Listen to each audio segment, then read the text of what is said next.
D. Mace, Vingan, and Donick 1025 the game. Derek Mason, Adam Vingan, and David Janes here with you. Willie Donick will be here in a little bit.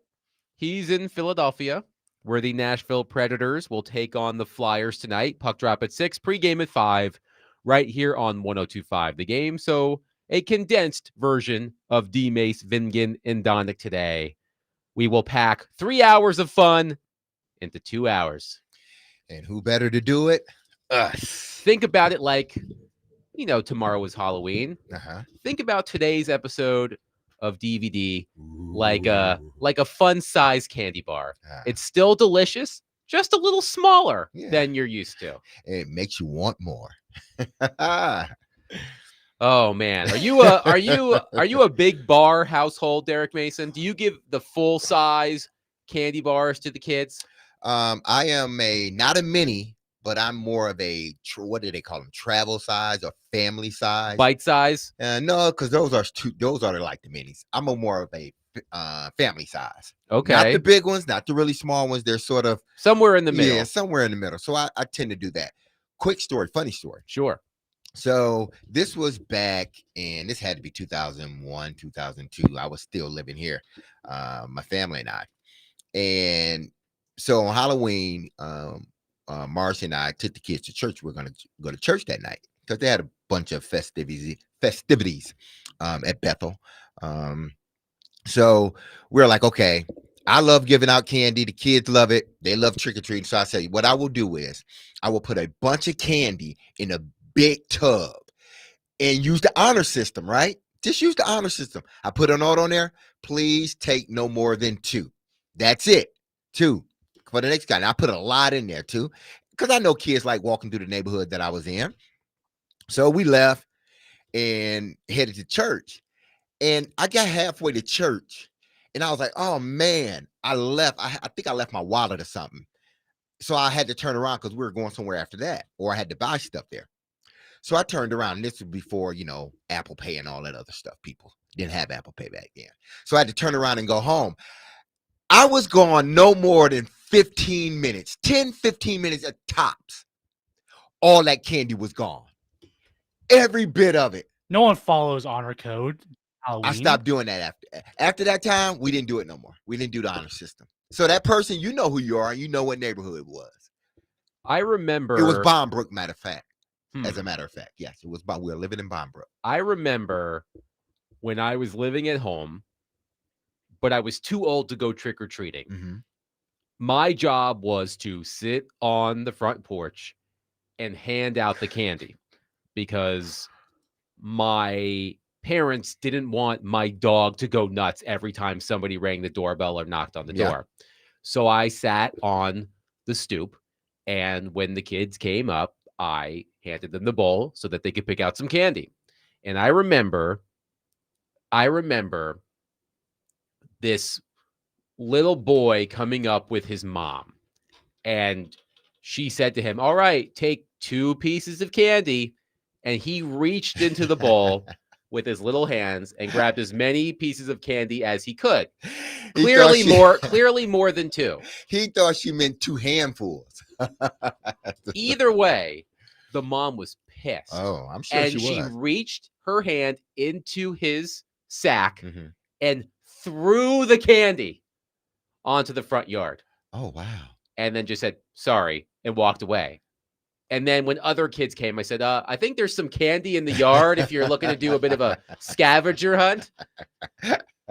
But we don't get a lot of traffic on Halloween, but I'm sure I'll be taking Arlo around for Halloween tomorrow night. But I want to start this way today. If there is one thing that I have learned about my friend and colleague Derek Mason, I know that competitive streak, that mean streak, still lives somewhere inside him, despite the fact that he hasn't played in the NFL for a minute. But here's something else I know about Derek Mason. He loves love. He loves love. He's a big old softy. He loves Hallmark Christmas movies, which are all about love. He loves dating shows He was telling me how hooked on the Love Is Blind Yes. I watched the reunion reunion show he last night. was last Absolutely. night on Netflix. Yes. I'm not as much into dating shows as I was when I was younger. I was partial to the really trashy ones on VH1, Flavor of Love with Flava Flav, all of the spin-offs, I Love New York, Rock of Love with Bret Michaels. They were awful, just awful, but so awful you couldn't turn away from the TV. And so I thought what we should do today is we should pay homage to one of the classics in the genre, the dating game. What we are going to do is we are going to play the dating game with members of the Tennessee Titans ahead of the NFL trade deadline this Tuesday. The dating game. The dating game. Tennessee Titan style. That's absolutely correct. So here's what I am going to do. I have 5 Titans players who are rumored to be available. Okay. Well, 4 Titans players who are rumored to be available, and 1 Titans player who is reportedly off limits, but I don't care. Throw them in. So we have 5 players here, and I have decided to play matchmaker. I have found 5 teams that could acquire these 5 Titans players. And I will explain my rationale, and then I will have Derek react. Maybe Derek agrees. Maybe Derek thinks somebody else, another team, is a better fit for these Titans players. So, David James, if you please, let's set the mood.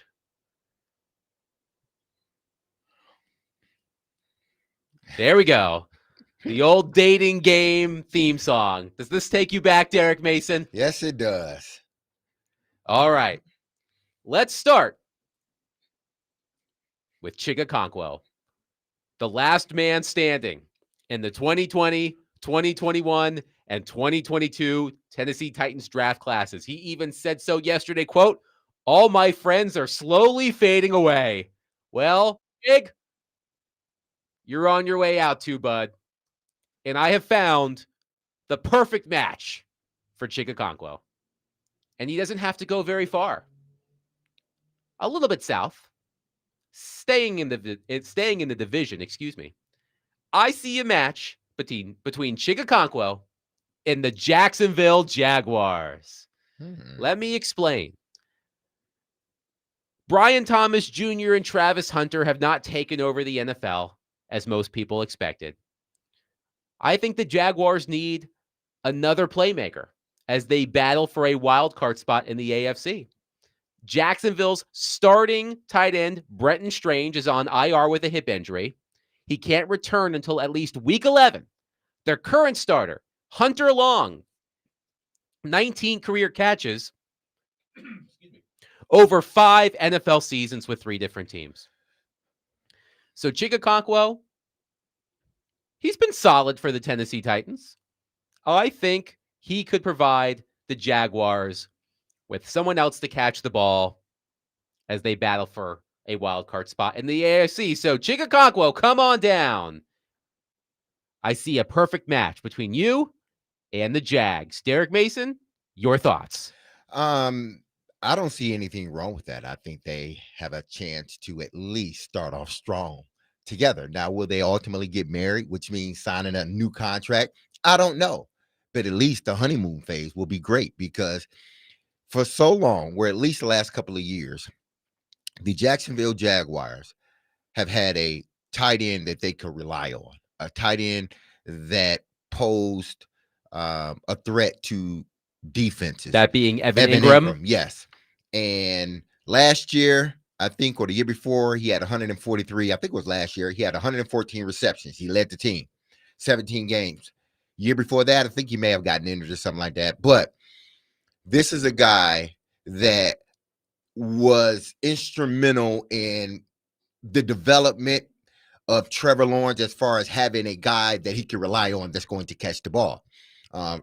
Especially from that tight end position. I've always said, for a quarterback, one of their best friends outside of an offensive lineman is a tight end because you want to try to work inside to out with a young quarterback, and you want a guy that poses a matchup problem for the defenses. That's why tight ends have become so critical to offenses now. And right now, because of their injuries, they don't have a legitimate tight end. And for the last 2 years, they've had a legitimate tight end. So I can see Chig going there. I'm not saying he's going to be Evan Ingram, but I think they will use him in the passing game better than the Tennessee Titans are using him. Evan Ingram had 114 receptions for the Jags in 2023. Evan Ingram, now a member of the Denver Broncos. I could also see a fit for Chikakonkwo with the Denver Broncos. The Denver Broncos are so thin on the depth chart at tight end, they recently signed 41-year-old Mercedes Lewis to their practice squad. Oh. So if it doesn't work out in Jacksonville, Chig, perhaps you can join the Mile High Club with the Denver Broncos. So that's my first match, Chikakonkwo with the Jacksonville Jaguars. That looks promising. Okay. It looks promising. Okay. Let's move on to Arden Key. Arden Key, he's dealing with a quad injury right now, but I see a match with an old flame. Arden Key with Mike Vrabel and the New England Patriots. The Patriots could use some rotational depth at edge behind the likes of Harold Landry and Kaylavon Chason.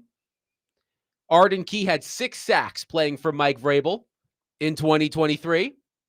The Patriots also just traded former defensive starter Keon White to the San Francisco 49ers. So the Patriots, having a great season, could use a little depth at edge. I say Arden Key, who says you can't go back to your ex. Go find Mike Vrabel. See if it will work out again.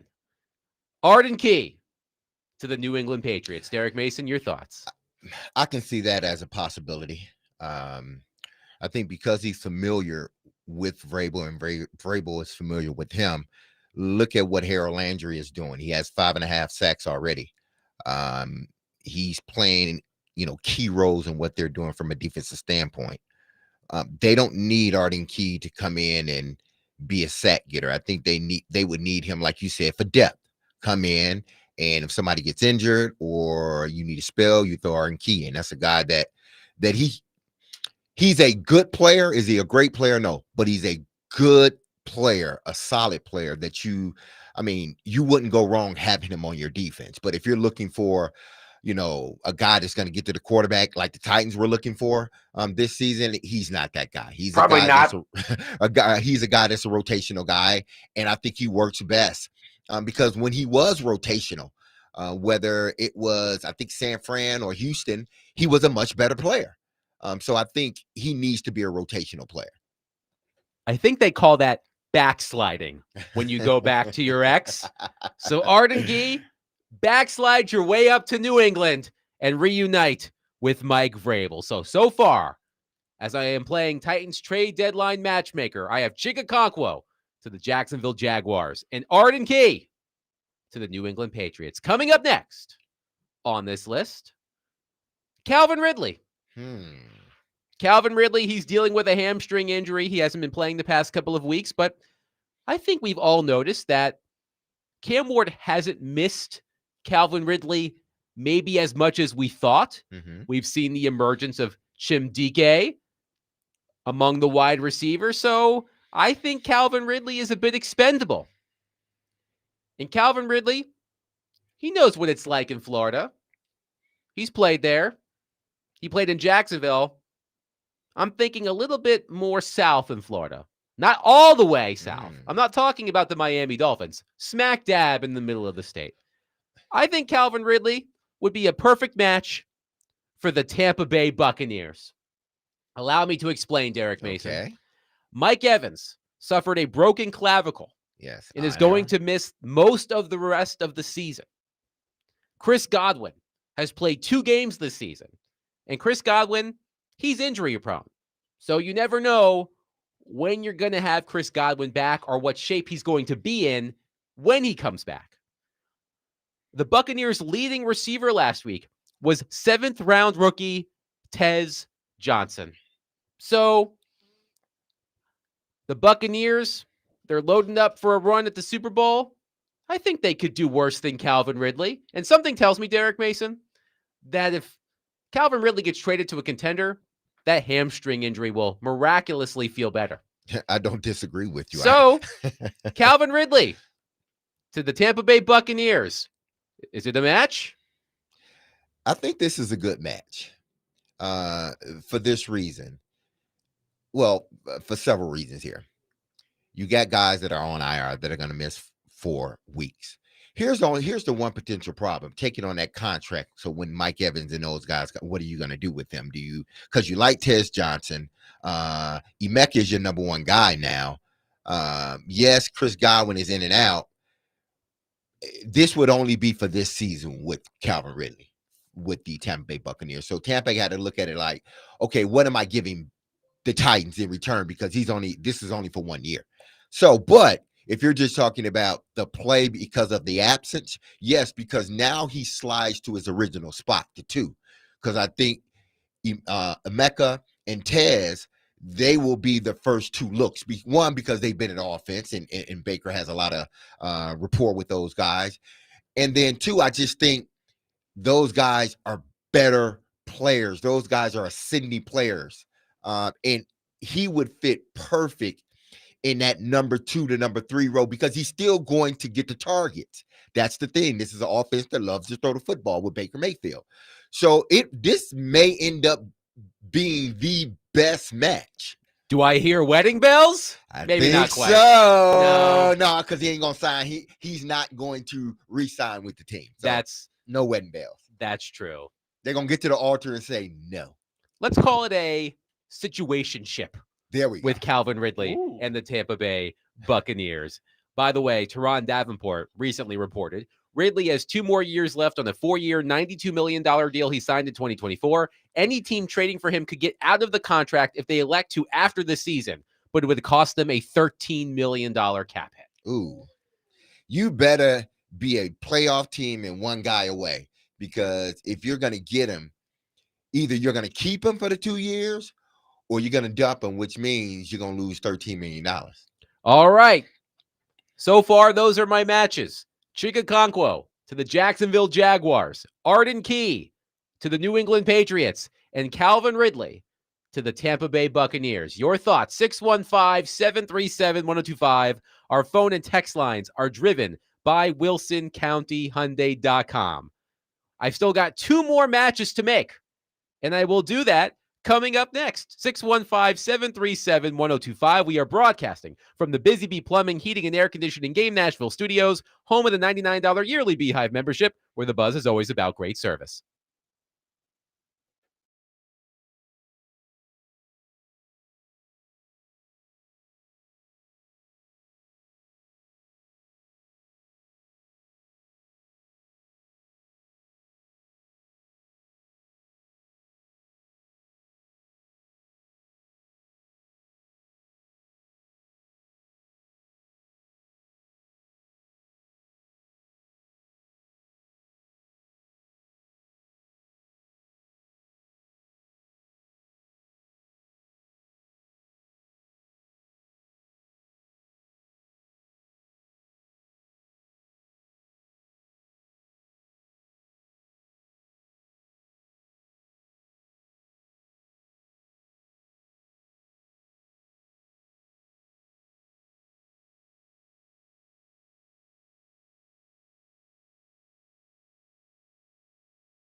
Chase and Big Joe will be broadcasting live at the all-new Circus Sportsbook Kentucky in the Mint Gaming Hall this Monday prior to the Monday Night Football game between the Cardinals and Cowboys. Derek Mason, Adam Vingan here with you. We are presented by Bax Homeworks.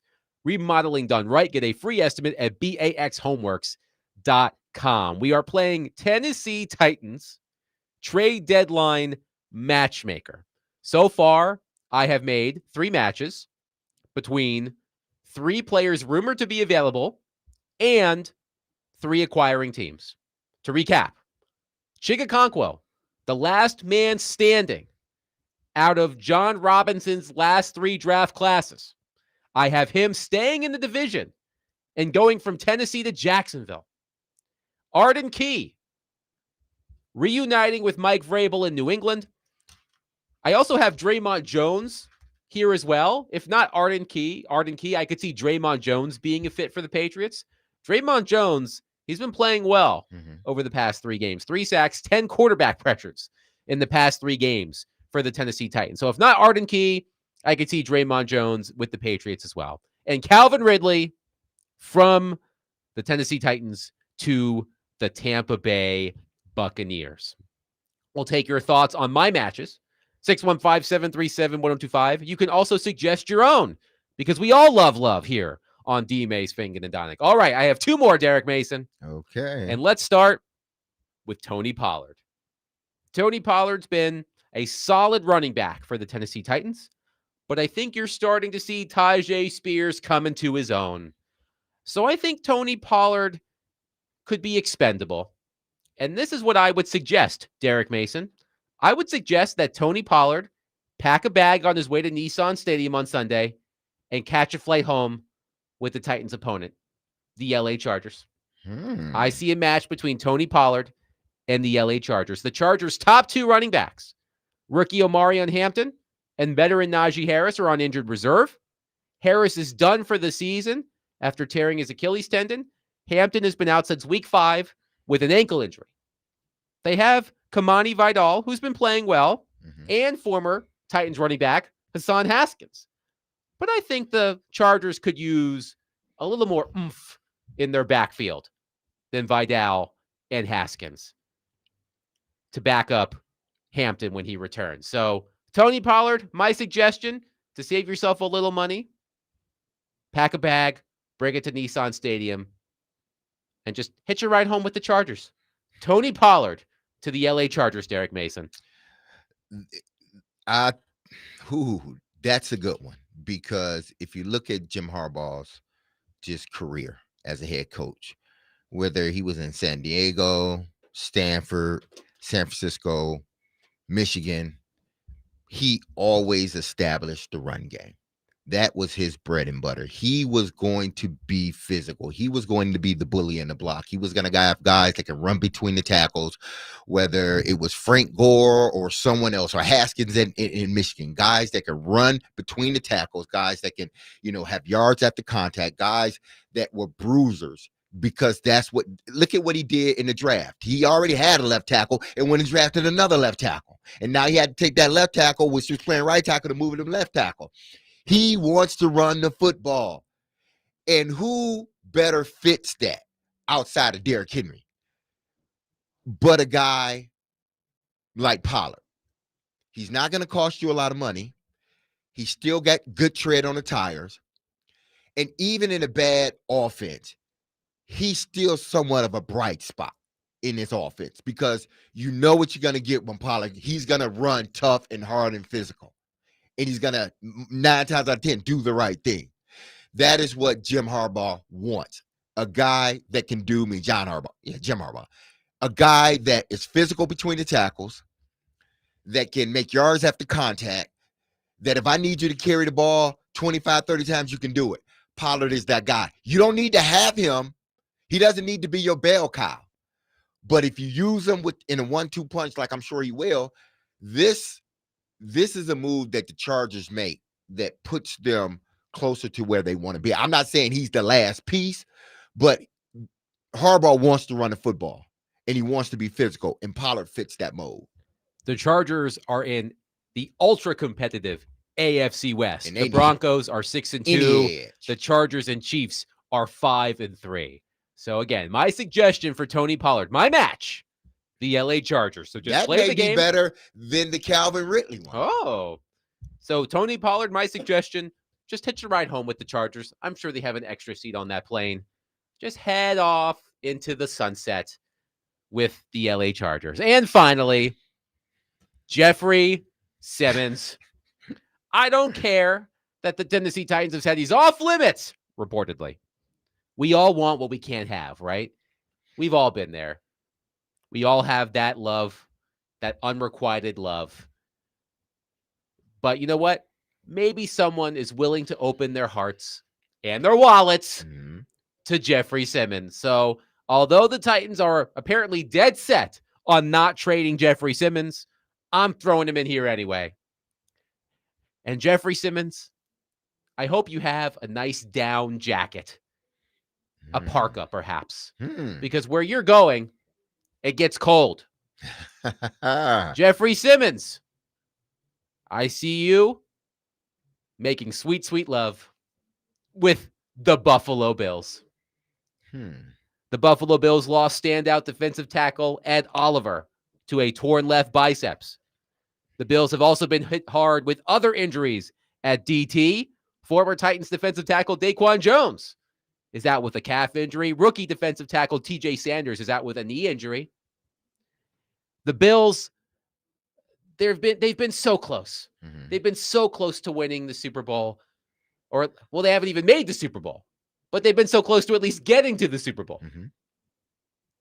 And if there is a move that puts the Bills over the top, in my estimation, to finally break through that glass ceiling and get to the Super Bowl, it's by acquiring Jeffrey Simmons and plopping him in the middle of that defensive line. So, Jeffrey, I know you love Tennessee, but I think you can learn to love Buffalo. So, Jeffrey Simmons to the Buffalo Bills. Derek Mason, your thoughts? They're going to need somebody. And this could be a long-term deal for him. This could be marriage, because I think they have the money to pay a guy like Jeffrey Simmons for the next 2 to 3 years, and they are in that window. Listen, everybody in that division, well, not necessarily in that division, but in the AFC, in that conference, there's one team that I think people are chasing now. And they've been chasing them for the longest. It's Kansas City. And yes, is Kansas City vulnerable? Absolutely. But it seems like their defense is getting back to where they once was. And it just seems like, damn, they're starting to pick up rhythm on offense. So even though they probably were not the front runners to win the Super Bowl coming into the season, I think it was Buffalo, they should be now, or at least second, to make it to the Super Bowl out of the AFC. They got to find a way to get to the quarterback. They got to find a way to stop the run. Buffalo gives up too much in the run. So they got to find a way to stop it. And I think Jeffrey Simmons does help that. And then depending on when Oliver comes back, if he does come back this season, you have a 1-2 punch at the interior of your defense. And then that's a guy in Jeffrey Simmons you can also flex outside. They can play outside and rush from there. So he would be a big addition for a team that they can score with anybody.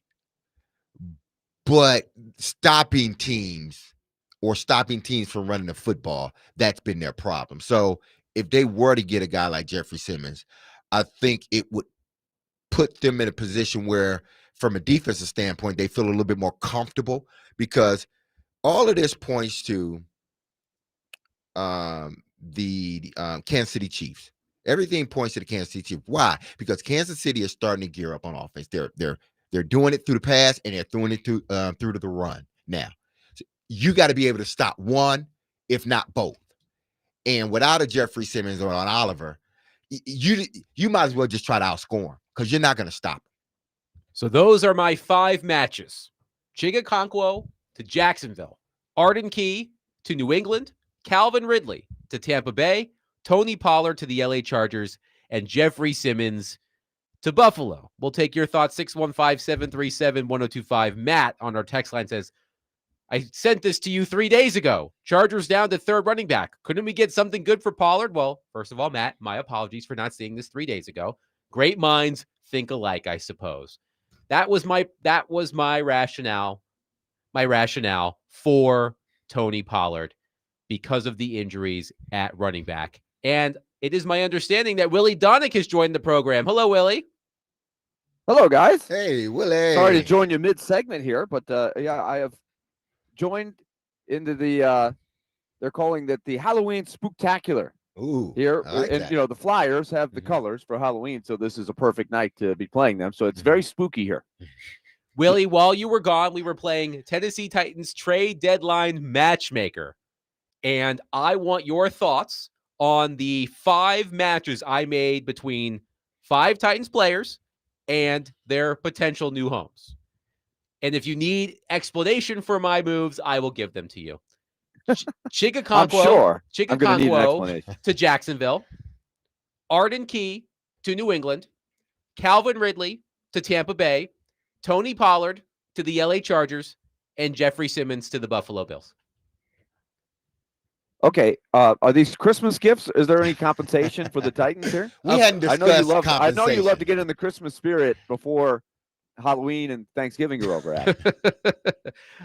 Now, we did not talk compensation. No. Frankly, I think Okonkwo, Key, Ridley, and Pollard probably all net you day 3 picks, fourth round and beyond. Jeffrey Simmons, of course, I think gets you a first-round pick. But your thoughts on just the matches, the fits between those players and the destinations? I'm okay with the matches.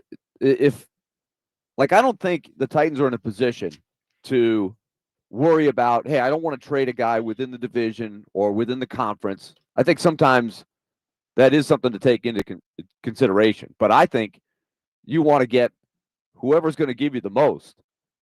So I think we've talked about it plenty, but if you could get 2 or 3 teams really in on a guy like Jeffrey Simmons, I think you could get a great haul for him. But we know how they feel about that.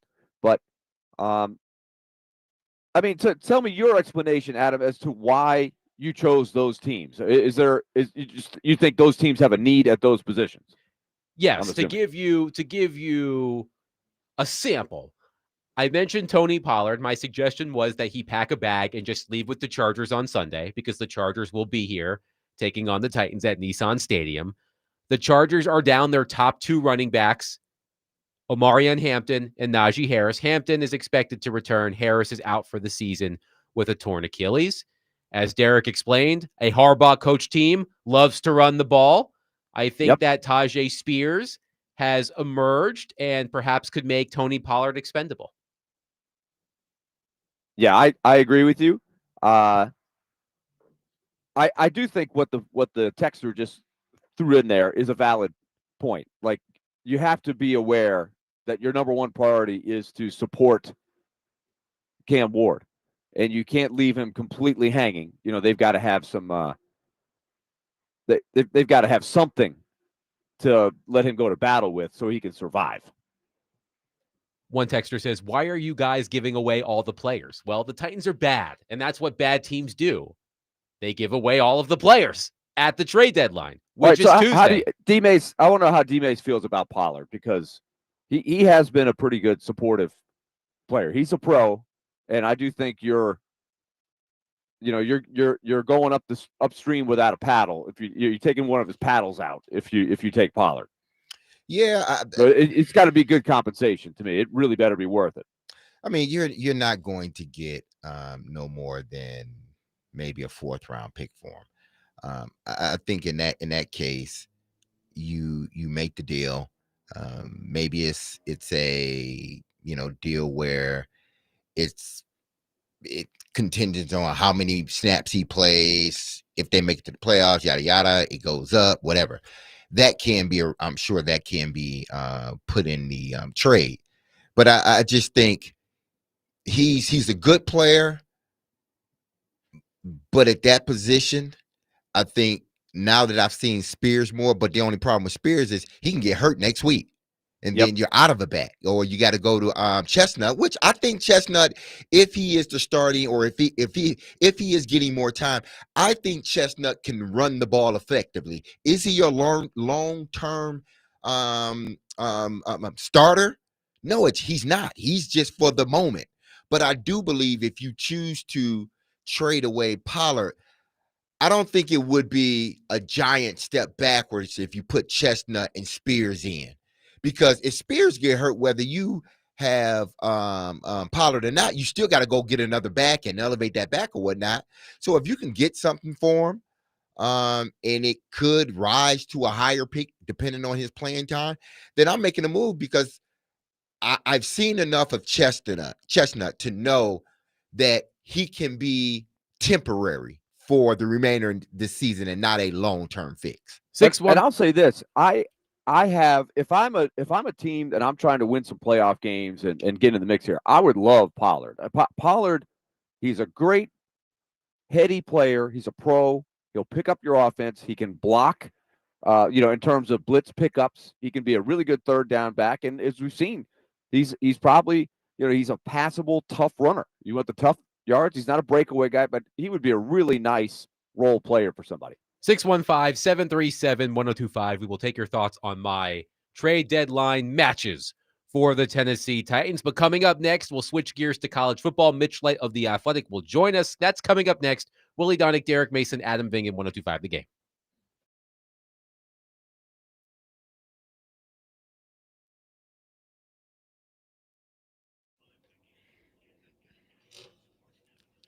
Derek Mason here, and if you've injured yourself in a motorcycle accident, go to lawtigers.com for your free case evaluation. Even if your accident was months ago, you have nothing to lose by calling Law Tigers. Insurance companies want to pay out as little as possible. Frankly, nothing at all. Law Tigers make sure you get the compensation you deserve and doesn't get paid until your case has been settled. Look, they understand how much your bike gear is worth to you, so they will help you get it all repaired, or better yet, replaced. Law Tigers is the resource the motorcycle community turns to when in need. So whether it's the support you at an event, or if they see you broken down on the side of the road, with Law Tigers, you'll never ride alone. So call 1-800-LAW-TIGERS or visit lawtigers.com. Law Tigers is powered by Freeman and Houston. You can find them in Nashville, located at 2126 21st Ave South. That's Law Tigers, Tennessee's motorcycle lawyers.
The Vanderbilt Commodores will take on the Texas Longhorns on Saturday. Pregame begins at 9:30 a.m. on 94.9 The Fan with kickoff at 11 a.m.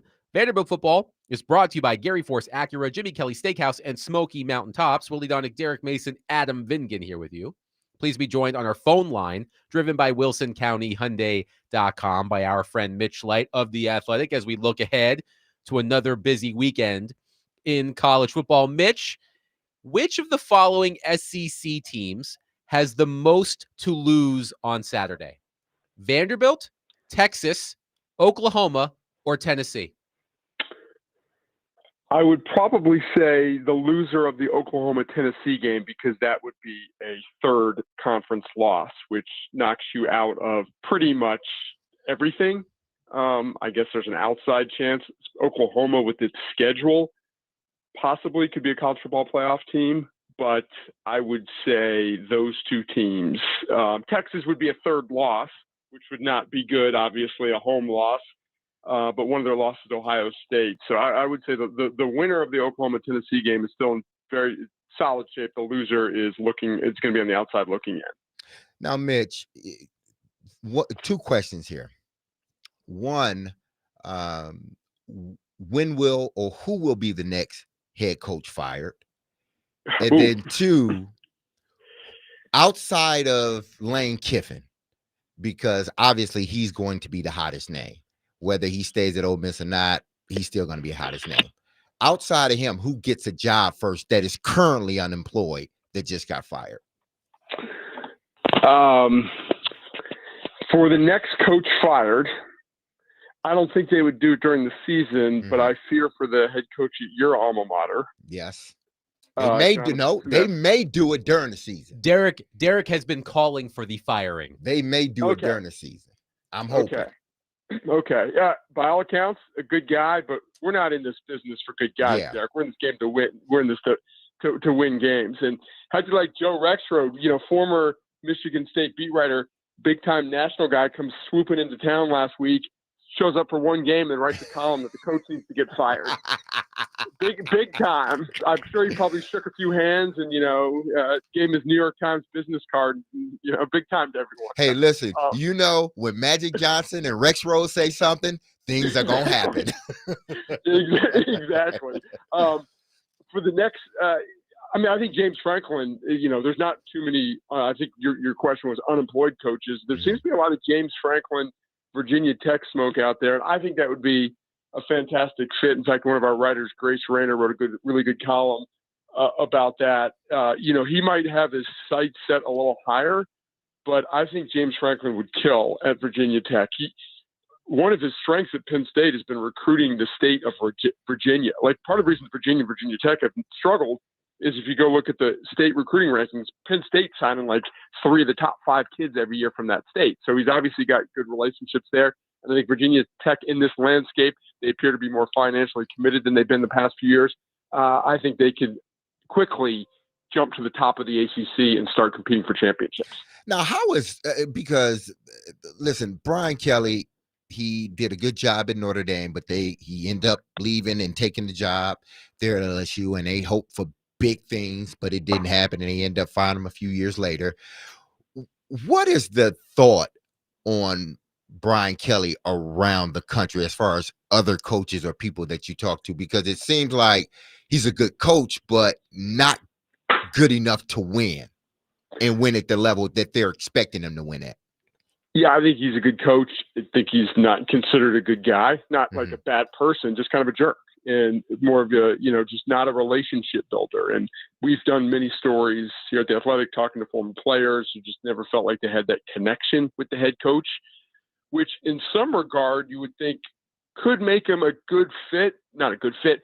He could have overcome that at a place like LSU, where that school pretty much recruits itself. You still need to have you still need to bring good players in and recruit and show up and do all the things to recruit. But no state does a better job of like putting a border on, or no school does, and keeping its prospects in state. He just, for whatever reason, there's coordinator turnover, could not capitalize on having, Jaden Daniels and then Garrett Nussmeier, 2 NFL quarterbacks. So I think the general feeling on him is that he's a good coach, but maybe is missing some of those other things that you need to do to forge the right kind of relationships. And moving forward, what kind of, if he's still interested, I think he's like 63 or 64, so he's probably got another job in him if he wants it. I've seen his name out there with Michigan State. I don't think he's the type of coach that would take a job that he considers like beneath him. I don't think he's going to a group of 5 school. I think he'd have to go to a place where he thinks he can compete for, conference titles. We're talking to Mitch Light from The Athletic and looking at the college football scene. So, Mitch, in terms of the matchup, you and I were talking earlier this week. Do you think Vanderbilt can be more effective running the ball at the Texas front as compared to Missouri? Because for the first time all year, really, they struggled to run the ball between the tackles. Yeah, and all rushing yards are like created equally in the big plays. You want those big plays, but you look at Vanderbilt's rushing stats, they weren't great last week, and you realize that 80 of them came on one play, and that was maybe the biggest play of the game. So again, they all count. Texas on paper has a really good defense, a really good front. Anthony Hill's a linebacker, one of the best in the country, an All-American, former, real top recruit. He's had a really good year, but it's been kind of strange. They gave up 457 yards to a Florida offense that's not very good. They gave up 395 to Kentucky. They gave up 445 to Mississippi State. They got torched through the air, 382. So I think there's going to be some opportunities for Vanderbilt in the passing attack, but you've got to be able to run the ball, obviously. You got to have some balance there. So it's the first, I agree with you, it's the first game this year, the Missouri game, where you looked at it and said, I think the Alabama game was maybe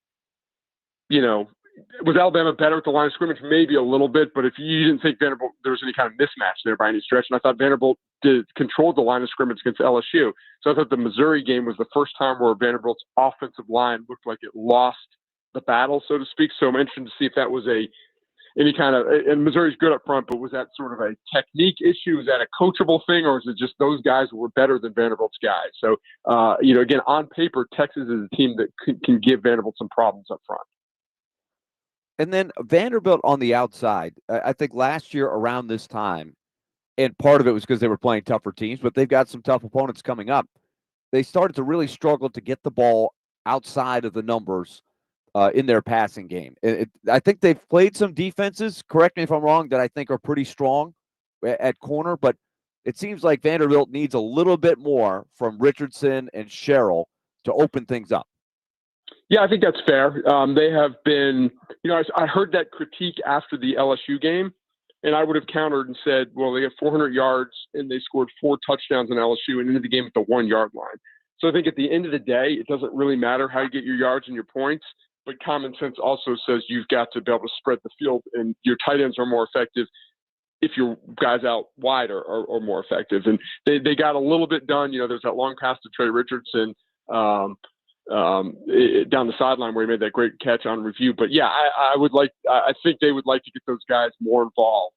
But to compare it to last year, this team has far more weapons than last year's team. And Diego Pavia I think he's healthy, appears to be healthy right now where he was kind of struggling last year at this point. Agreed. We had a good debate going yesterday. I want to get your take on it in terms of strength of schedule, because I used 2 examples. Vanderbilt's win at South Carolina early in the season. From afar, you look at South Carolina's record, it's not very good. It looks like, hey, a win that doesn't really do anything for you, even though South Carolina, I think, is pretty tough to beat there, as Alabama found out last week. And, for example, Mississippi State, maybe the best 0-4 team in the country, especially if you're playing them down there in terms of league record. So how do you think the committee will try to sort through these things when they look at strength of schedule and they're putting all the resumes together when the time comes? Yeah, it's a good question. I mean, I think it's good that there's a blend. There's coaches on there. There's going to be coaches on there that say, I know how hard it is to win in South Carolina. I don't care what their record is. That's a good win. And winning any conference game on the road is a good win. And from a Tennessee perspective, I mean, the fact that they won that game in overtime at Mississippi State, that's a good win. I don't care what Mississippi State's record is. They had Texas beat. They, for the most part, have played well. They beat Arizona State when Arizona State was healthy. Arizona State's kind of fallen apart with Sam Levin getting hurt. but that was a good win at the time there. So, it's not like basketball where they're trying to sort through 68 teams. There's only 12 teams they're trying to pick, and some of them are obvious.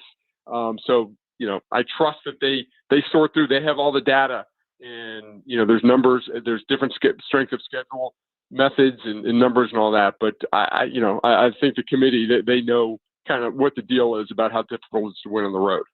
Mitch Light of The Athletic has been our guest on D. Mace, Vingen, and Donick. He joins us every Thursday during college football season. Mitch, always a pleasure. We'll chat next week. All right, take care, guys. See ya.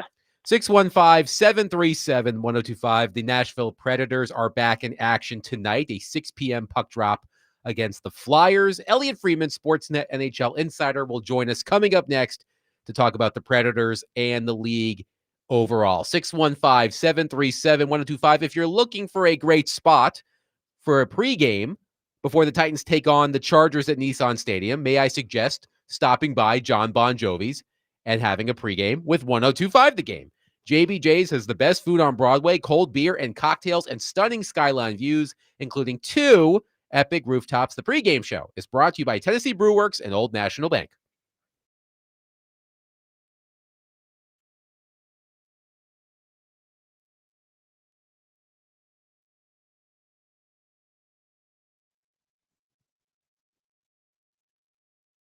Okay, let's talk about F&M Bank, banking made easy on purpose. They sponsor our Take It to the Bank segment, which will be tomorrow at 5:45. F&M Bank wants you to build a relationship with them. Your business means more to them. They want to take some of the burden of the financial game off of your plate by building a relationship in your town, right in the middle of your downtown very often, where you can call somebody. You know the person that's working with you. They know you. And when stuff comes up, they've got solutions for you. Whether you're a small business owner, you need a business-to-business loan, whether you need a HELOC for your family, whether you are looking for just ways to save money, get a game plan together. Look at the website, myfmbank.com, and find the nearest location to you. They have 20 locations in our listening area, and chances are there's one in your backyard. myfmbank.com. It's F&M Bank, banking made easy on purpose. We take it to the bank tomorrow at 5:45. Member FDIC.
D. Mace, Vingan, and Donick 1025. The game. Willie Donick, Derek Mason, Adam Vingan, and David Janes here with you. The Predators are back in action tonight against the Flyers. A 6 o'clock Central puck drop, 5 o'clock pregame right here on 1025 The Game. But let's go to our phone line driven by WilsonCountyHundy.com and welcome in our dear friend, Sportsnet NHL insider Elliot Freeman, who is presented by Old National Bank. Get old. Elliot, before we start, talking hockey, let's get a quick Toronto vibe check one night ahead of a potential World Series clinching game for the Toronto Blue Jays. I'm trying to get tickets for tomorrow night, and I'm deciding if I'm going to have to take out a third mortgage or a fourth one. I have to imagine, though, here. after the heartbreaking 18-inning loss to bounce back last night, even if the Blue Jays lose, I imagine Trey Savage doesn't have to pay for a meal again in the city of Toronto. But I the roller coaster of emotions, I imagine, Elliot, between the loss in 18 innings and the win last night, I can't imagine what that was like. You know what? I have to say this, Adam. Like this whole run in the playoffs has been found money. Like sometimes you go in and you're like, okay, this is our year, and we got to win, or we think we're going to win. Nobody in Toronto thought this at the beginning of the year. And, but the one thing I will say is, like, this is a city and a country that loves its baseball. Like, so the company I work for, Rogers, owns the Blue Jays, and their TV numbers generally do pretty well. But as they got into it and we realized they were good enough to be at least in the race, like people were on the bandwagon early. I watched almost like every Blue Jay game I could watch this summer. I watched, and I was hardly alone. And so then, like, when they won the division, like people were ecstatic. They were like, this is a bonus. And they beat the Yankees. And I was actually I've been to 2 playoff games. The first one was Savage's first start where he no-hit the Yankees and struck out 11 and 5 2/3. And like people were like, this is awesome.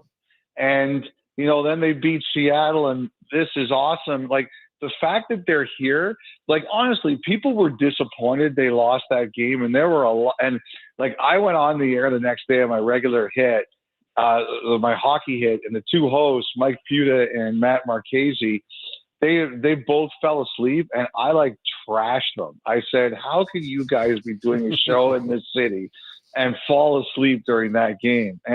But like, honestly, Adam, I think up here, it's like people have been enjoying the ride. It's so surprising and so unexpected, but this city's going to be bonkers tomorrow. It's going to be nuts here. And if they lose, Game 7 is up against Hockey Night and Saturday night. It's one of those, like I said last week, I can go on the air and say anything because I know nobody's going to be watching. I can only imagine what it's going to be like tomorrow. That'll be fun to watch even from afar. Let's turn our attention back to the NHL and the Predators. Yep. On Tuesday was the NHL's Frozen Frenzy. All 32 teams were in action. The Predators lost to Tampa Bay, and I was watching bits and pieces of other games. I, for example, watched Connor Bedard have his first career hat trick for the Chicago Blackhawks.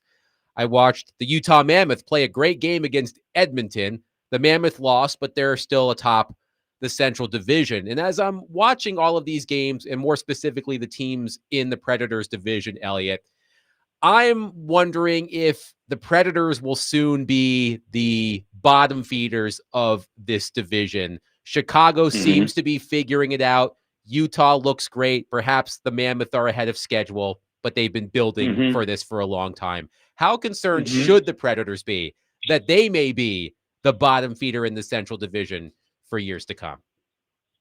I don't know that I would say, like, I don't like the phrasing of for years to come, Adam. Fair enough. Because I think that in this league, things can change fast.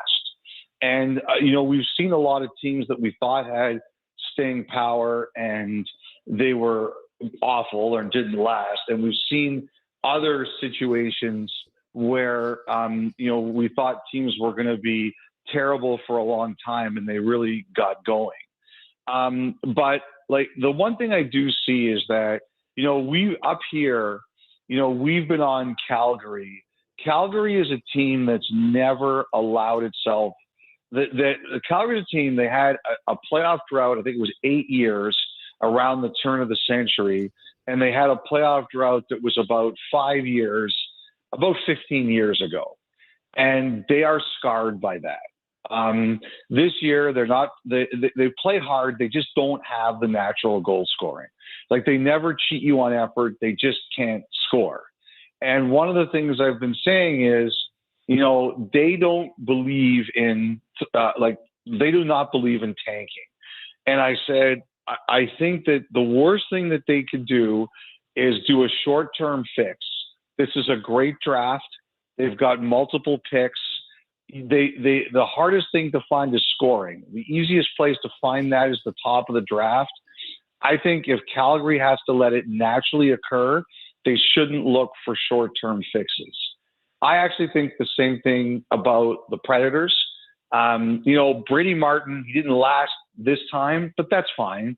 You can see that you guys have a player there, and you're going to have a player there for years to come.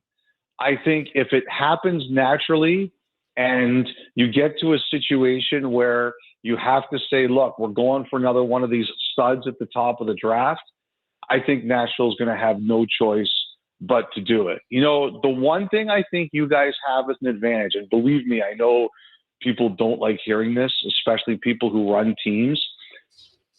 Even though it didn't work out or hasn't worked out yet, Adam, last year showed you that Nashville is a destination.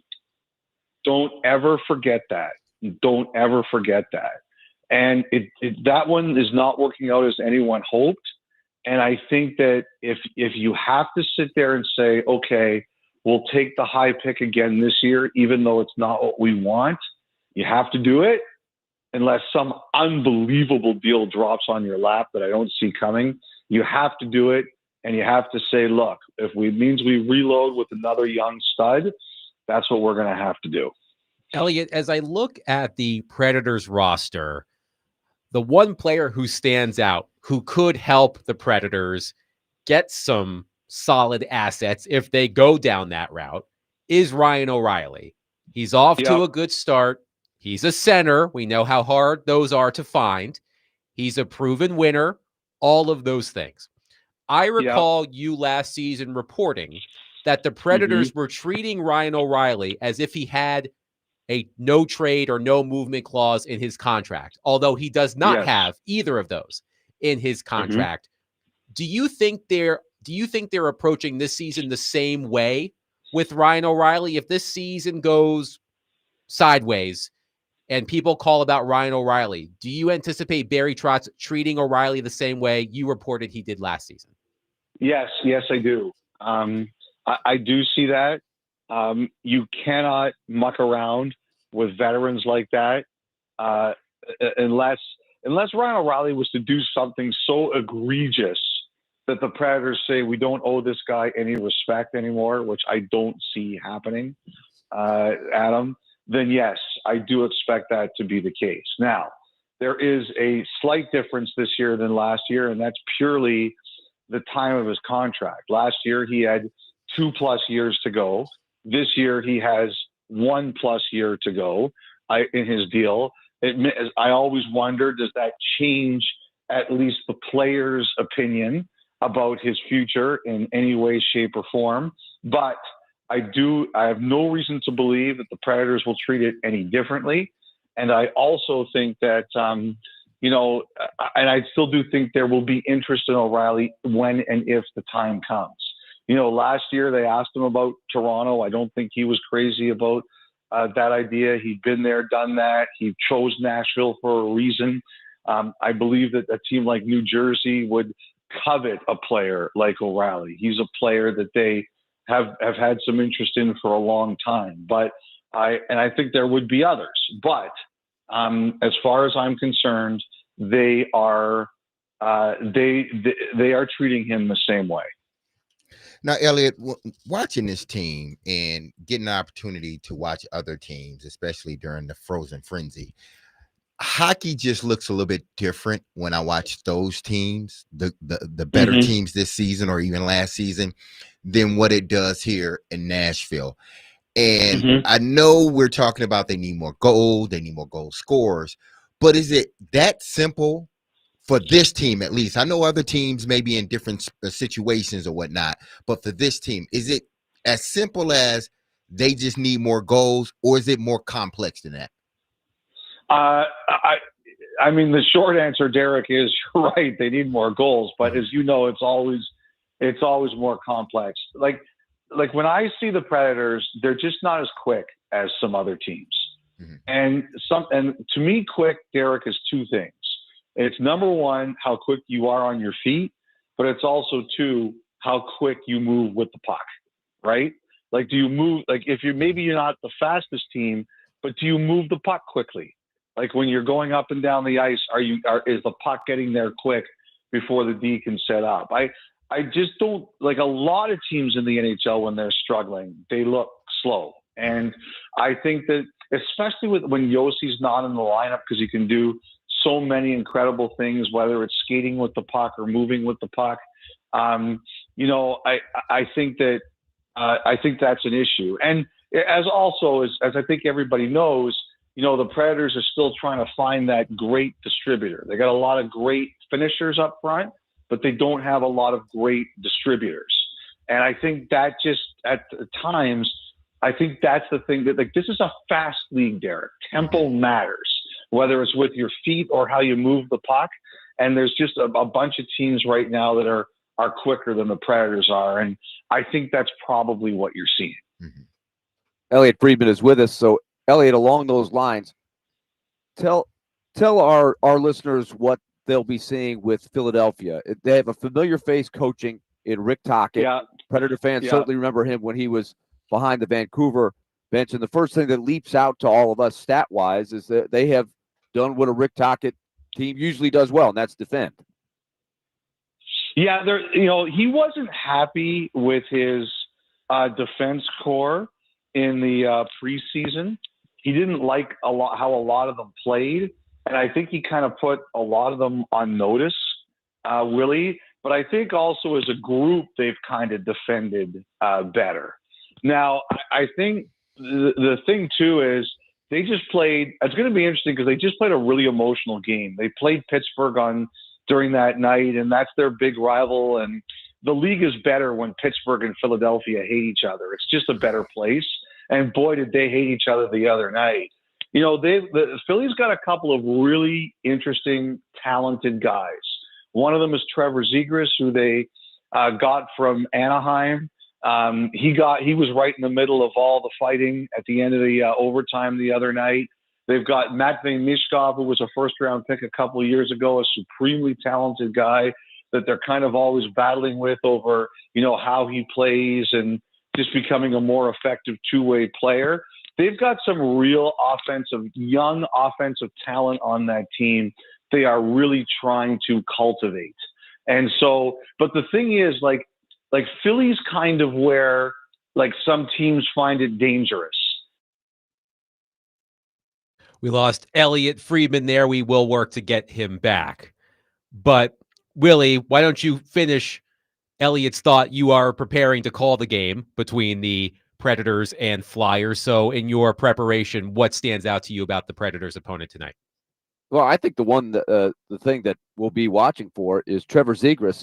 He has played 6 games in this building, and he's got 8 points. So he is quickly jumping in. And I remember vividly, and Elliot was touching on it, a TNT broadcast when Rick Tocchet was doing the studio work. And it was in the aftermath of the play that Trevor Zegras flipped the puck over, that great creative pass he made from directly behind the net, looped it over the top of the net for his teammate to bat it in. And it got so many great reactions on social media. Everybody was buzzing about it, rightfully so. But I remember Tocchet's take on it was, well, that's great, but what about the rest of his game? Like, are you trying to make plays that just end up getting clicks, or are you trying to win? And once he, fast forward a couple of years, now he's coaching him.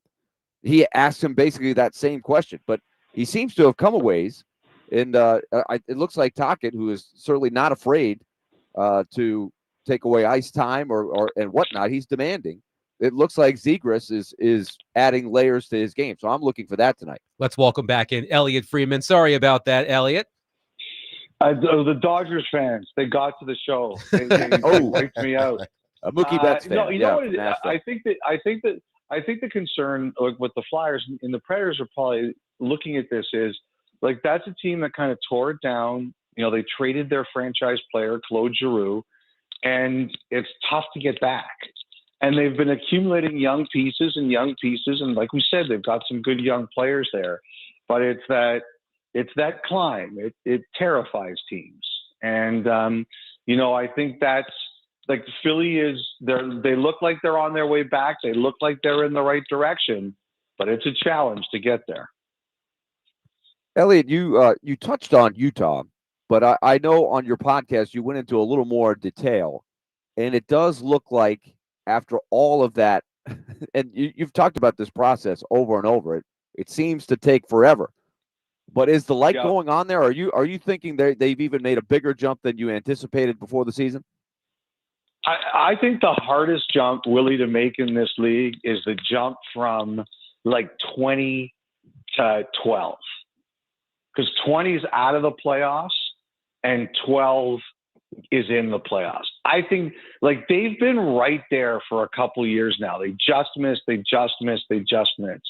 Like one of the things I disagree about with the commissioner with the most is I think they should go to expanded playoffs. Like my idea is the first 6 teams in each conference get in, and then 10 and 7, 9 and 8 have a 2-day playoff. The higher seeded team gets both games at home, and the first game, there's no overtime. You just play it to 60 minutes. If you lose the first game, you have to win the second game. If you tie the first game, then somebody has to win the second game. And if the 2 games they're split or they're both tied, then you play sudden death overtime. Whoever scores the goal goes into the main round of the playoffs. Like that's my idea. I want that. And the commissioner hates it, and he will fight it to the end, to the death, as long as he's the commissioner of the league. And one of the things he talks about is that he believes that they have a league where the regular season really matters, and it's hard to make the playoffs. And he's right about that. I can't argue with that, even though I hate the fact that they don't do this. But like to me, that like you look at how many years like Utah's been there, like been in the race in January and February, and then in April they're out. And some of that was not their own doing. They were just in a crazy, chaotic situation. Number one, their young players are finally gaining the experience. No, like this Cooley kid who they just signed, like he's an incredible talent. Their young players are gaining the experience. They filled in the holes. Like they were a really small team. You could push them around. They added some guys with a bit more juice, some edge in some of those roles. They look really good, Willie, but we're at game 10. Like they've got to prove, like that's one thing. They've been 20. They've been 17. They've been 18. Now you got to be 12 or you got to be 15. Like to me, that jump is the hardest jump in the league to make. Okay, so they just locked in Logan Cooley, and the Avalanche also within the Predators division locked up Marty Necas. You guys have tried to analyze as best you can this changing market. It's changed so drastically. Did it fall in the line of what you thought it would take to sign those 2 guys? Cooley, actually, I was wondering if Cooley would cost them more. There's a couple things I look at, Willie. How many years until unrestricted free agency? And Cooley had 4. So it knocks his nut. Like the big numbers start to come in when you hit unrestricted free agency. So like I think that Cooley contract is going to age spectacularly well for the Mammoth. But it wasn't until year 5 of this deal he was going to be a UFA. The Necas one, actually, if you would have told me like a year ago that his number was 11.5, I don't think I would have thought that. But now, like, that's where we are, Willie. The numbers are exploding. Like I'll tell you this, like, you guys were lucky the opportunity to sign Yossi was there when it was, because if you guys were signing Yossi now, like, he'd be making $3 million a year more than he's making now. Like, it's the things have really changed, and there are still some battles going on out there. Like, I think the teams are starting to concede, Willie. They're starting to see that, like, Dallas, Thomas Harley, they got Harley for just under 10.6, another guy that you know really well. And I would have bet you a year ago, they're like, there's no way we're going to be signing him for that. But now the world has moved and the world has shifted. And for the best players, the teams are realizing. The one that's going to be interesting is going to be Kempe, because I've heard that one, like, I think the Kings have to sign him. I do. But I think they've really put up a battle over what the number will be. And he's older than Natchez by about 2.5 years. So that's advantage Kings. But you look at the head-to-head production, that's advantage Kempe. And also, like, they need him. So I think the teams are bending, Willie. I don't know who's going to be the one that is going to be the big one that you guys are going to have to deal with down the road. Like, a lot of your top players are either older or they're locked in. Like, it might not be until Brady Martin before you really have to deal with this. Elliot, before we let you go, when we spoke last week about Steven Stamkos, you wondered if there will come a point when he and Barry Trotz sit down and discuss what's best for both parties. I asked Trotz about that Tuesday, and although he said he is not trying to do anything now, he did not dismiss it out of hand. So what do you think the market could be for Stamkos, especially at a reduced rate? Well, I think this. There's a couple of things here, Adam. Well, first of all, I'm not, like, one of the things about it, like, I really respect what Barry does when he comes on your show. Like, he knows that the hockey fans of Nashville expect him to give them the straight goods, and he's a pretty honest guy. And I think sometimes when you're a manager, you can't say everything you want to say, but I think he understands he's speaking towards his fan base, and he doesn't give everything away, but he lets everybody know what's going on. So I wasn't surprised about that he didn't, like, run away from it, because there's no point in running away from it. That's number one. Number two, I think this. If anything has been proven here by what's happened with Stamkos in Nashville to this point, is that he needs someone who can get him the puck. That's not an insult. Stamkos is a scorer. He needs to be in a position or be on a team where he has someone who can facilitate to him, like Kucherov did for all those years in Tampa. So that's number one. Like, nobody is going to be trading for Steven Stamkos, and he's not going to be waiving his no trade to go anywhere where, if it comes to that, Adam, where there isn't a player that he can look at and say, all right, that solves the problem that unfortunately we're having in Nashville. So that's number one. Number two, then it becomes a factor of, okay, what does Nashville want in return? Is Nashville willing to retain salary? This is year 2 of 4, so they'd have to retain for 2 more years. How do the Predators feel about that? Then it becomes what everybody's willing to do to make it work. But to me, the number one thing is Stamkos has to be willing to do it. He has control. And but the key is, and this is kind of out of the Predators and Stamkos' hands, there has to be a team that's willing to do this, that has players available that can fix the problem he's dealing with here. Sportsnet NHL insider Elliot Friedman has been our guest on D. Mace, Ving, and Adonic. He joins us every Thursday during hockey season and is presented by Old National Bank. Get old. Elliot, enjoy the World Series game tomorrow. Please don't burn your life savings on a Game 6 ticket if you can help it. I will. You know what? Adam, you're a parent now. My kid wants to go. We make irrational decisions to make our kids happy. Just Ain't it the know. truth? Yes. Ain't it the truth, Elliot? Yes. Enjoy the game tomorrow. All right. Take care. 615-737-1025. Our phone and text lines are driven by WilsonCountyHyundai.com. We will react to what Elliot Freeman had to say. Coming up next, 615-737-1025. We are broadcasting from the Busy Bee Plumbing, Heating, and Air Conditioning Game Nashville Studios, home of the $99 yearly Beehive membership, where the buzz is always about great service.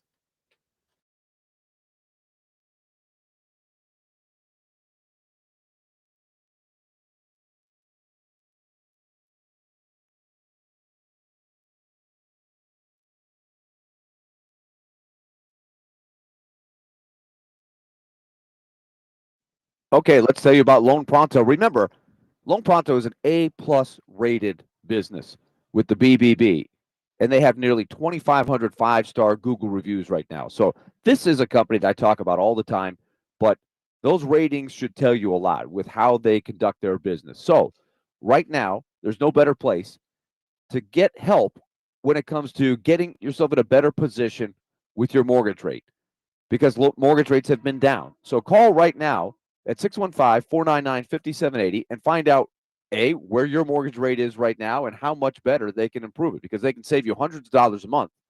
And they can also have you skip your next 2 house payments. So that is really going to help your budget for the next few months as you get into the holiday season. It's perfect timing. So one client just got over $300,000 approved in under 24 hours, paid off their debt, paid off 2 car loans, saved $2,100 a month with one call. And so act now, 615-499-5780, or go to loanpronto.com and find out how much you can save or how much cash you can get out of your home's equity. It's Loan Pronto, equal housing lender, NMLS 166-1781 on approved credit. Visit NMLSconsumeraccess.org.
D-Mays, Fingan, and Donick 1025. The game, Willie Donick, Derek Mason, Adam Bingen. Brought to you by Bax Homeworks. Remodeling done right. Get a free estimate at baxhomeworks.com. You hear that music? It's almost time for Puck Drop for the Predators.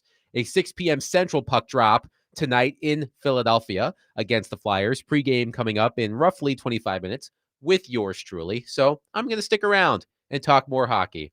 But Willie, some interesting comments there from Elliot Freeman about the Predators. I thought Derek's question to Elliot provided an insightful answer, looking at the Predators versus the top teams in the league and what's missing.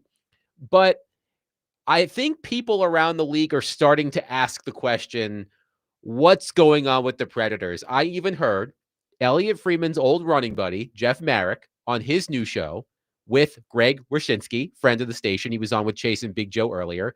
The two of them were talking about the Predators, and the two of them wondered, when will Barry Trotz inevitably end up back behind the bench? Like that is where we are with the Predators right now. But what was your biggest takeaway from what Elliot said about the Predators? Well, I think right now their biggest issue is trying to take what they're doing well on both ends of the ice and connecting it in the middle. In other words, I think they're doing what they set out to do at the start of the season, which is defend better. That makes it very, very difficult when you don't have Roman Josi. He is the great carrier from one end of the ice to the other. So missing him is a major, major issue as to why they're struggling right now. But I think they're defending well, but their attention to detail, because of the lack of team speed that Derek was asking about, they're not a rush team. They're not a speed team. So they have to be meticulous with their attention to detail when they go through the neutral zone. They have to make great decisions to get the offense they're looking for. They're not going to get it on the rush because they don't have the speed. So they have to have a better power play, which it's showing a little flicker right now, but it has to be way better. And they have to get offense off of the cycle, and they've got to get offense off of the forecheck. They've got to dump it in, and they've got to go get it. They've got to play extremely hard with great attention to detail. And right now, they're not doing enough of that to give themselves enough chances to score, because they're going to have to work for every inch of it. It doesn't give you much margin for error, but they are staying in the games. So I do think there's signs of trouble, right? Some of the things that you were worried about before the season started, play at center, they've played out exactly how we thought, right? Fedor Svechkov's going to be back in there tonight. They really need him to give them a boost down the middle. And it is connected to your question, Adam, about Steven Stamkos, right? Steven Stamkos is a guy that is a shooter.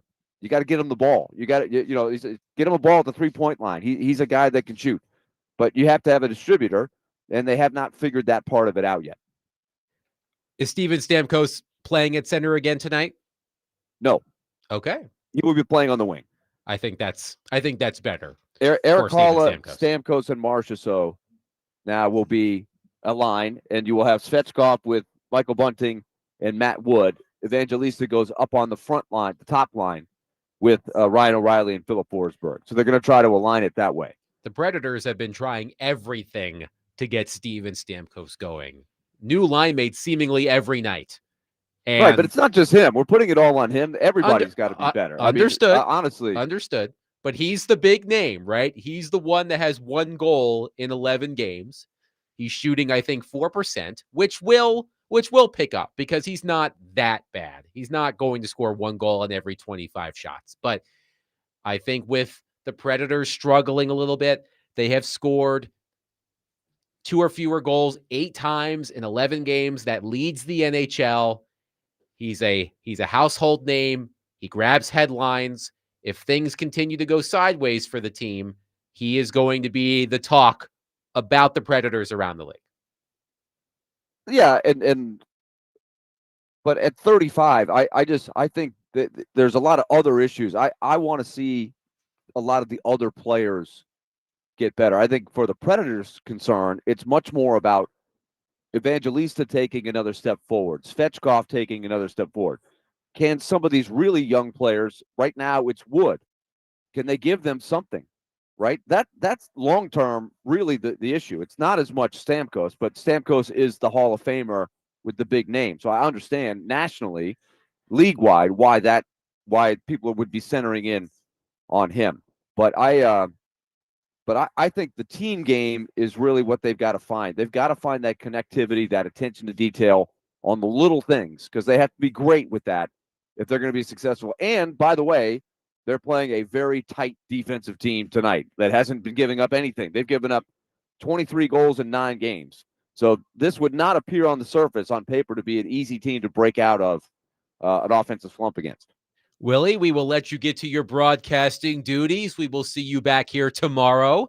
Predators versus Flyers coming up at 6 o'clock pregame in roughly 20 minutes with me on 1025 The Game. Derek and I will wrap up the show coming up next, 615-737-1025. Saturday's college football game of the week is number 5 Georgia versus Florida at 2:30 p.m. on 94.9 The Fan, following the Vanderbilt game. Presented by Twin Peaks Restaurants and Circus Sportsbook Kentucky. Coverage is also available on the Game Nashville app and at thegamenashville.com.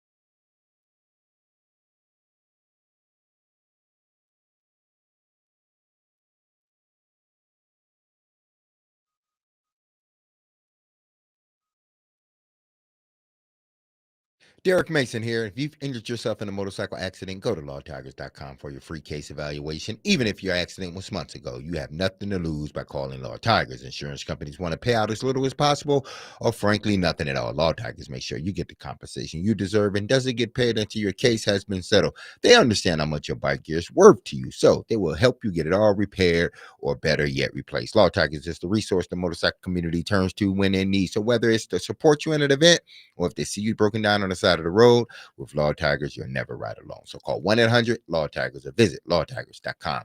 Law Tigers is powered by Freeman and Houston, and you can find them in Nashville, located at 2126 21st Ave South. That's Law Tigers, Tennessee's motorcycle lawyers.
D Mace, Vingen, and Donick 1025. The game. Derek Mason, Adam Vingen here with you. Predators pregame with me is coming up next at 5 o'clock. I will help take you to Puck Drop. Predators at Flyers tonight at 6 o'clock with Max Hers and Hal Gill on the call. One texter says, Willie continues to make excuses for Steven Stamkos. Steven Stamkos is being outscored by Cole Smith, excuse me. Let's be honest about his play. I understand what Willie was saying, that it's not all about Steven Stamkos, but he is the Hall of Famer. Well, he isn't one yet. He will be. He is the soon-to-be Hall of Famer. He's been struggling mightily this season. 1 goal in 11 games. He's the headliner. When people around the league talk about what's wrong with the Predators, they're not talking about Cole Smith. They're talking about Steven Stamkos. And I thought Elliott made some really good points when discussing the potential for a Steven Stamkos move. Specifically, the Predators needing to find a team that has a center who can capably get Steven Stamkos the puck. That makes a ton of sense. I completely agree with Elliott. So we'll see if the Predators can figure it out tonight.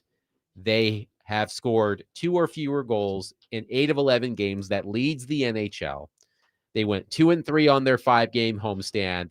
Just a one-off road trip. They'll be back here on the weekend against the Calgary Flames on Saturday before heading back out again next week. So just one road game here tonight. We'll see how the Predators respond. Derek, there was something that we were planning on talking about earlier, but I do want to get to it with you here.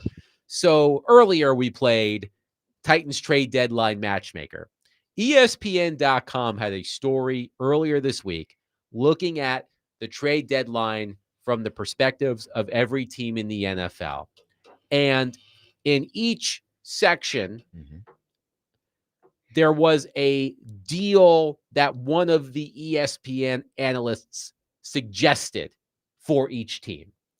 And Seth Walder of ESPN in the Titans section said this, and I thought this was interesting. So when you hear the name, your eyes might bug out, but let me read to you the whole thing. And then I want Derek to tell me what he thinks. Who could be targeted by the Titans? Dolphins wide receiver Tyreek Hill. Pause. I'm sure people are freaking out. Walder explains, this would be a pure cap space for draft pick deal, as Hill would not actually play a snap for Tennessee. The Titans would take on the prorated remainder of Hill's $10 million 2025 salary and acquire some draft capital. Then Tennessee could cut Hill in the offseason before his 2026 roster bonus is due. It makes sense because the Titans have more cap space next year than they will know what to do with, $113 million per overthecap.com, and Miami could use the cap relief. So ESPN is suggesting that the Titans acquire Tyreek Hill in a pure cap dump. I don't know how often you see this in the NFL. Yeah. You see this a lot in the basketball. NHL. You see it in basketball, where you will take on a bad contract and a team will give you something nice for doing it. I don't know how often that happens in the NFL. By the way, Tyreek Hill may not play football again. That was a gruesome injury he suffered earlier this season, and I believe he has said that he may not return to the NFL. He first would have to pass a physical. Yeah. So that nixed the trade right there. That trade isn't. I don't even see how you make that trade dealing with an injured guy that may not be nowhere near what he once was. So you would be. I think if you're the Titans, you'd be foolish to take it, even if it's because what would they give you back in return as far as draft picks? Because that's they're a giving good question. You an injured player, you got to take on his salary, and could you get a top 100 pick? I'm not sure you can get a top 100 pick. Because if you could, I would consider it. If you could, because we played matchmaker earlier. Chigga Okonkwo, Arden Key, Tony Pollard, Calvin Ridley, and Jeffrey Simmons. And the only one of those players who is getting you a top 100 pick is Jeffrey Simmons. Yes. I think the other 4 are probably getting you 4th round pick and beyond. I don't think you're getting a top 100 pick for any of those players. Do you disagree? No, I agree with you. It's just I think that would be too complicated. Mm-hmm. The Tyreek Hill. I can't think because of any the recent injury. examples Yeah, that I could I don't know any pull from. that you traded a player to get rid of the salary and you gave up assets for a team to take a player. I see it every year in basketball. It happens all the time. It happens a lot in hockey too. In football, that's a little bit. I don't think they operate in that space. Not just to cut somebody. They may make a trade, get that player, but they can use that player that year. And they're on a playoff push. Titans are not on a playoff push. He's injured for the year. They can't use him. They don't want to use him. So I can't see not under this scenario anyway. I couldn't see the Titans making a move like that. Go ahead. Now Miami might solicit that, Mm-hmm. but I'm not sure any team is gonna, bite. If you had to guess which Titans player is the next one to be traded, we've already seen Roger McCreary traded earlier this week. The NFL trade deadline is on Tuesday. I bet a lot of action picks up after the slate of games this weekend. What's also interesting is that the Titans bye week coincides with the NFL trade deadline. The Titans are off after their game against the Chargers at Nissan Stadium on Sunday. If you had to guess, which Titans player is the next one to be traded? Calvin Ridley. You think so? Yeah. I would have said Calvin Ridley or Chig. I would have said Chig. Chig. I just think you said it earlier. If there's a trade involved with Ridley, I think that a hamstring will it'll heal mighty fast. If you're talking about a trade to a contender, I think that hamstring, he'll be working double time to get that hamstring ready to go as quickly as possible. I just see Chig, yes, but if you want a little bit more, obviously Ridley. But I think teams, if he's healthy by the bye, what we got 2 weeks? The bye is next week. Oh, next week. Just depends on what he's doing next week as far as how close is he to being healed. I can see him going first. If not him, then Chig. Steven from Hendersonville says Cleveland did that Hill type trade with Houston for Brock Osweiler. Ooh, that was years ago. So in 2017, the Texans traded Brock Osweiler to the Browns. Yes. A move that will take Osweiler's $16 million guaranteed salary off of Houston's books. Cleveland will also receive the Texans' 2018 second-round pick and a 2017 sixth-round pick. Well, but Osweiler played, I thought. Later in the story from Adam Schefter, again, this is from 2017. While Osweiler is technically coming to Cleveland in the deal, league sources tell ESPN's Pat McManaman that the team is not acquiring him to be its quarterback. Teams already have reached out to the Browns to inquire about Osweiler's availability. The Browns are expected to trade or release Osweiler before the 2017 season. That's if teams have. So that was a second-round pick and a sixth-round pick to take on the salary. Yeah, I guess. Yeah. And I'm sure, they kicked themselves in the butt for making that trade, giving up their picks and a quarterback. But if the Dolphins, and I don't know exactly how this would work, but if the Dolphins offered you a similar package that included a second-round pick to take on Tyreek Hill's money for the rest of the season, a second-round pick, that's a top 100 pick. I mean, listen, if I'm the Titans, I would do it, yes.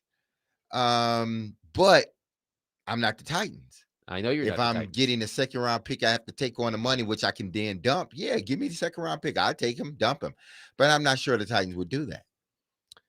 Jeff also mentioned the Brock Osweiler trade. Thank you. That's why we love y'all, because you help us. Y'all listen. You help us. Yeah, I couldn't remember smarter. One offhand. No, I definitely would not have pulled a Brock Osweiler trade from nearly 10 years ago off the top of my head. He was so bad. They gave him that money. He was so bad. So bad. He was not good. Yeah. He was so bad. Also, not good. It Yeah. is almost Halloween, and my wife sent me a picture of our son at Mhm. some sort of fall festival in his Spider-Man costume, eating a giant piece of cotton candy. He's just eating sugar. You might as well just pour it in his Oh, hand it's and not let him- my problem. I'm here until after 10 o'clock. So if he spazzes out, it's not my problem. As long as he's asleep by the time I get home. Eat away, Arlo. Eat all the candy you want, buddy. That's right. Michael at Madison says, I'll drive down to Miami right now if we're going to get a second-round pick just to take on Tyreek Hill. Yeah, I mean, hey, if you're gonna give that up and we don't have to keep him, Well, I then don't think okay. he's playing football again. He may not, man. That was a nasty injury. I don't even want to think about it. And he's been in the league for what, 10 12, years? 10, 11 years. Yeah. Made plenty of money. Mm-hmm. If you're just basing on his play, he's a Hall of Famer. So what more? He has a Super Bowl. Right. He did win with the Chiefs. Yeah, he won with the Chiefs. So I mean, I don't know. He's had a great career. Yeah. 5-time All-Pro. Uh-huh. He's a Hall of Famer, no doubt. He's a Hall of Famer. Man, it's gonna take him a minute to get in the Hall of Fame. Just because of all the other stuff. But he's no doubt a Hall of Famer. I mean, yeah, it would be a good move by the Titans. You know, the Dolphins benefit because they don't have to take on the remainder of the $10 million. But the Dolphins could do exactly what they can keep them and just dump them next, when the season ends. Instead of the Dolphins trading away a guy that they know more than likely, we're not going to keep him and nobody else is going to keep him on the contract that he's on. So he's going to end up getting dumped anyway. So you might as well dump him, keep your picks and move on. That'll do it for us today. I'm sticking around for Predators pregame as the Predators prepare to take on the Philadelphia Flyers with a 6 o'clock puck drop. We will be back at 3 o'clock. Willie will be back in studio with us as well. Chad Withrow will join us. We'll preview Vanderbilt at Texas. We'll take it to the bank. We'll do it all tomorrow starting at 3 o'clock. Love, be love. Love on your people. Have a blessed, safe, and wonderful day. I love you. The team loves you. You hear that music. Don't you forget about us because we will be back tomorrow. Same time, same station, 102.5 The Game. Peace. Oh, yeah,